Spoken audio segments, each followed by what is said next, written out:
What does it mean to be a people of possibility? That is the question our UU ancestors have been rumbling with across generations, gathering in community and exploring what does it mean to be human, how do we practice humaning together, and how are we called to create worlds where we are rehumanizing the societal issues of our time towards justice and liberation. As a people of possibility, our quest for spiritual intelligence is more than a personal search. It is also a collective calling, because, beloveds, the world that we've inherited needs courageous and bold reimagining.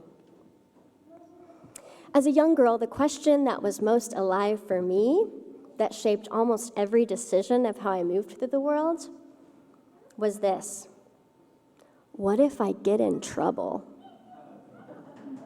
That meant that I was an expert rule follower and a star student. And for my, quote, good behavior, I was awarded so many gold stars. But underneath those stars of achievement was this life-swallowing anxiety. I was so terrified that if I messed up or spoke up, I'd, quote, get in trouble. And if you pressed me and asked me, hey, little Brigitte, what do you really mean by that? Still to this day, I can't communicate it. It's nothing specific. It's this vague, looming threat that's so powerful, I didn't dare to take any risks outside following the rules. As I got older, I experienced a lot more moral stress about this because I noticed I was self-policing my behavior. And there were so many situations where I didn't risk speaking up or doing the right thing because I was afraid I'd get in trouble. So I had to ask myself, where did I learn these violent logics of policing and punishment? With some curiosity and self-compassion, I've come to now understand that my fears of punishment, the things that kept me small, afraid, and quiet and complicit, that it's actually the byproduct of these embedded beliefs, these ingrained and inherited theologies that I believe we all are called to break ourselves free from. In the United States, we have a cultural punishment-based theology that undergirds all of our social structures, our politics, our relationships to others, and even to ourselves. From school suspensions to incarcerations to the death penalty, we've decided to build systems of punishment to address harm. These are called retributive theologies, and they are scaffolding the oppressive systems. And they sound something like this. God has provided laws or rules to follow. Breaking those laws is a form of sin, and sins, they need to be punished. But don't worry too much about that because other people can experience punishment for our collective benefit. After all, there was a guy named Jesus who died for our sins. Justice is punishment because through punishment, individuals and societies can be redeemed. Oh, and by the way, there are good people and bad people. We all get what we deserve. Laws protect the good people from the bad ones, and we punish the bad people by enforcing the law to keep all the good people safe. Yikes. Yeah.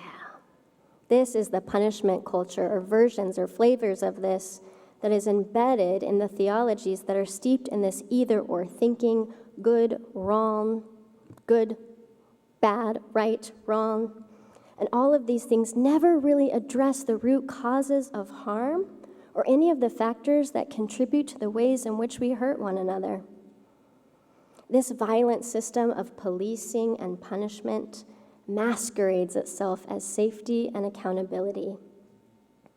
And it has a name: the criminal justice system.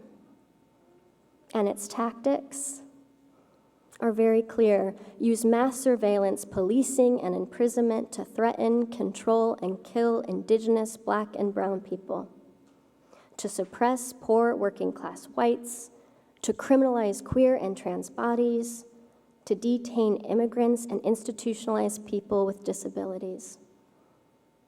And it has a goal. Its goal? To maintain the authority and power of people and corporations who have amassed tremendous wealth in dehumanizing others. But here's the thing they don't tell you. Those of us in various positions of economic, political, and social power, we really don't have any freedom because access to a violently oppressive system isn't liberating for anyone. People of possibilities have abolitionist imaginations, imaginations that ask what could be. What could be in the search to make another way, a more liberated way, possible? Abolition is a political vision to eliminate oppressive systems and structures by creating new ways of being together that honor the inherent worth and dignity or divinity of all of us. And it's an everyday practice of possibility because abolitionist practices divest from systems of violence and reinvest in whole new ways of being in community. American geographer and abolitionist visionary Ruth Wilson Gilmore reminds me that abolition work is actually this beautiful spiritual disposition.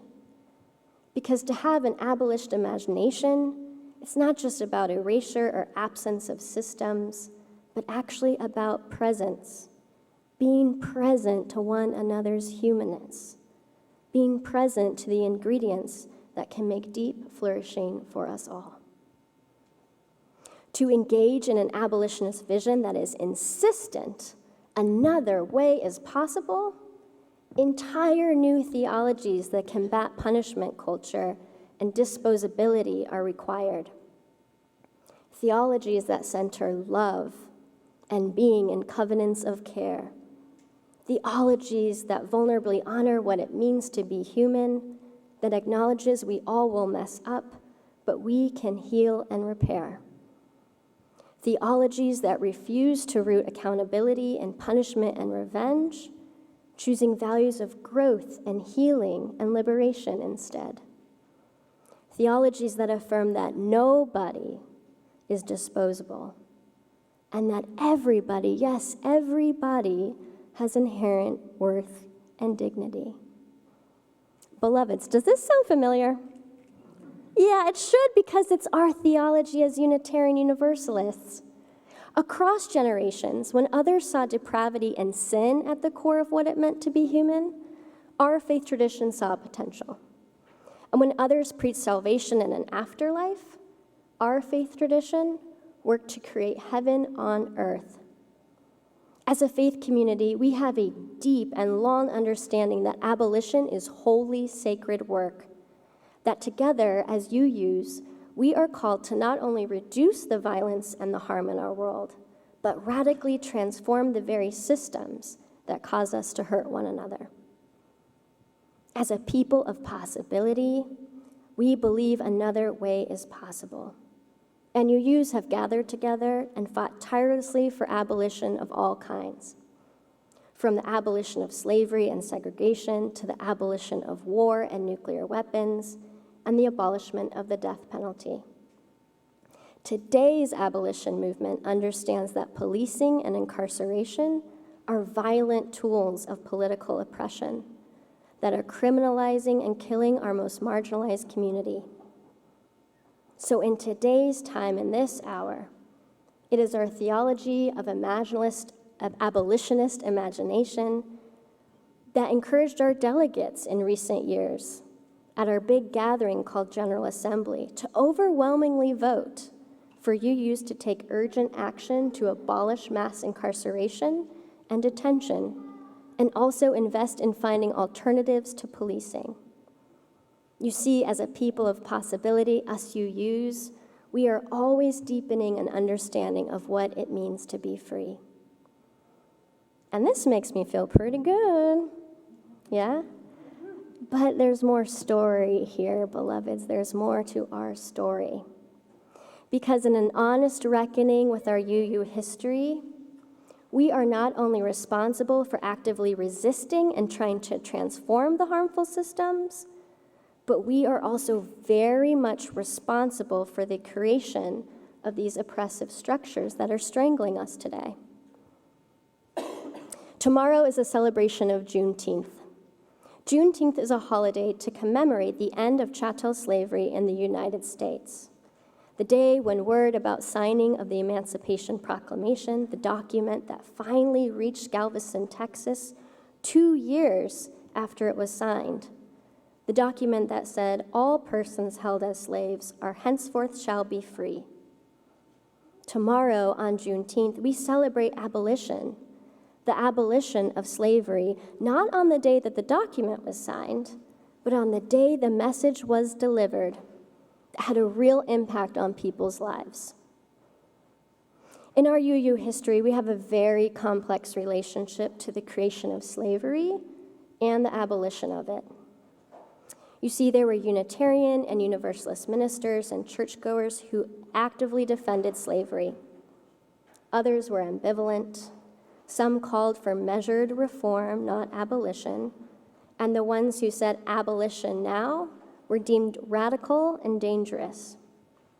In the pews, when slavery was explicitly rebuked, wealthy congregants often left the church because many of them were industrialists who profited enormously from slavery in the North and in the South.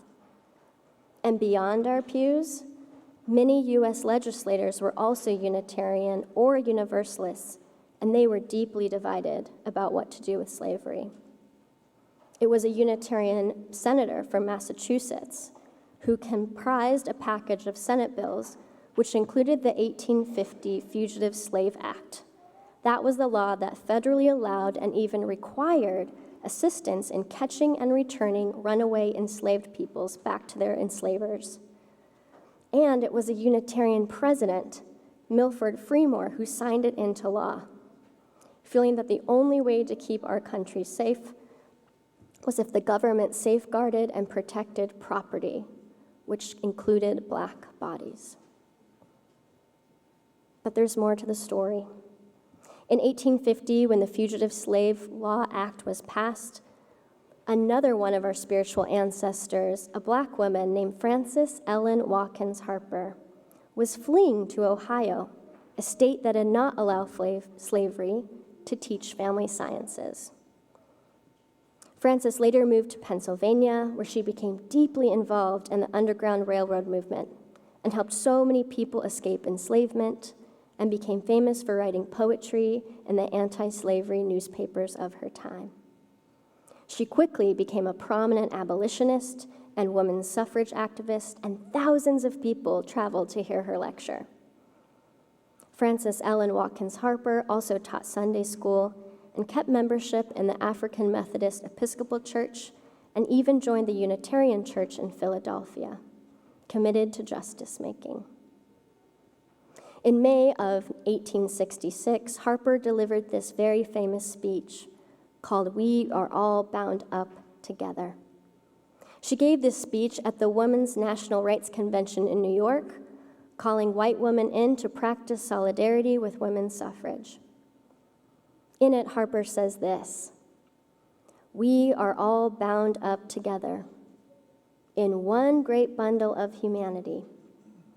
Our society cannot trample on the weakest and feeblest of its members without receiving the curse of its own soul." Today, we are gifted with Harper's prophetic wisdom in recognizing that our work includes accepting responsibility for our past failures and trespasses, knowing that it is a necessary part to break the curse of oppression and exploitation. Beloveds, today we know that the aftermath of chattel slavery birthed the creation of policing to produce and reproduce racism, classism, and sexism. We know that today's criminal justice system is a living legacy of white supremacy. And in these turbulent times of rising authoritarianism, a punishment culture that is enforcing, quote, law and order, it is time that we are a people of radical possibility. a people of radical possibility that is honest. Honest that we are not only called to love the hell out of this world, but that we are also called to refuse to look away to the ways in which we created some of the hells on this earth. When we refuse to look away, we can be compelled to find new courage. The courage of an abolitionist imagination, the courage to faithfully and fully live into our covenant, the courage to divest from cultures of punishment and invest in ways that center love. The courage that I'm finding each and every day. The courage of asking a new question, a question inspired by U.S. Representative John Lewis, may he rest in peace and power, a question that asks, what if it's not about if I get in trouble? What if I get in some good trouble? Yeah. So who's with me in finding the courage to get in some good trouble? Let me hear it. That's right, beloveds. And this is a struggle of a lifetime, but we can start right here and right now. I invite each of you to explore Jez Putnam's Abolitionist classroom offered by our phenomenal children's ministry program. The Abolitionist classroom is open each Sunday before and after worship in Annex A for the months of June and July. And for those of you online, don't worry, there's a virtual abolitionist classroom. Yeah, we're putting it in the chat for you. Let's all give a shout out to Jez on that work.